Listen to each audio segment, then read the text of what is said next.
Coach Woods, what is that thing poking me? I was teaching a college freshman how to drive. I never saw it coming. This girl, who looked innocent but dressed daringly, actually asked to sit on my lap so I could give her some hands-on instruction. As we practiced, I fought to keep my composure, trying my best to ignore how she was grinding against me, forcing myself to focus on the lesson. But she popped the clutch too fast. The car stalled abruptly and shuddered violently. She landed hard right between my legs, and I could feel myself pressing firmly against her. She was only wearing a miniskirt with flimsy panties underneath. Instantly, it felt like an electric shock. A tingle rushed through my whole body, making me shudder. Alice hurried to apologize. "I'm so sorry, Coach Woods. I wasn't paying attention. Did I hurt you?" She was an absolute stunner. Here I was, secretly loving every second of it, and she was the one apologizing. I waved it off with a smile. "It's fine. Just get comfortable. I'll walk you through it step by step." Alice adjusted her posture and settled back onto my lap. Her aim was incredible. She managed to land perfectly right on top of my package. She was wearing nothing but that miniskirt and a pair of sheer white pantyhose underneath.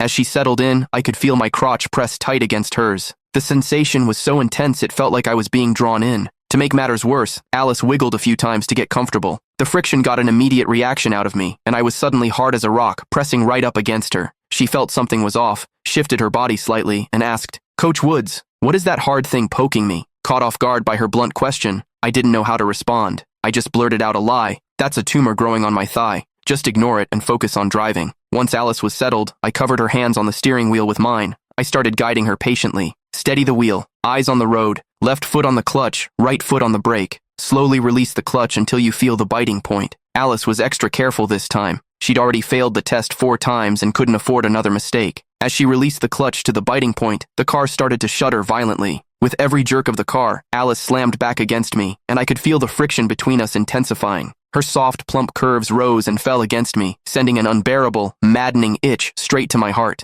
It felt like every pore in my body had opened up, greedily soaking in her softness. Subconsciously, I wrapped my arms around her waist, adjusting my hips to meet hers, but the tension of the situation only made the stimulation more intense. Alice seemed to be reacting too. Her body temperature was rising, and she went limp in my arms. Finally, she couldn't hold it together. Her foot slipped. She popped the clutch, and the car stalled again. The car bucked violently.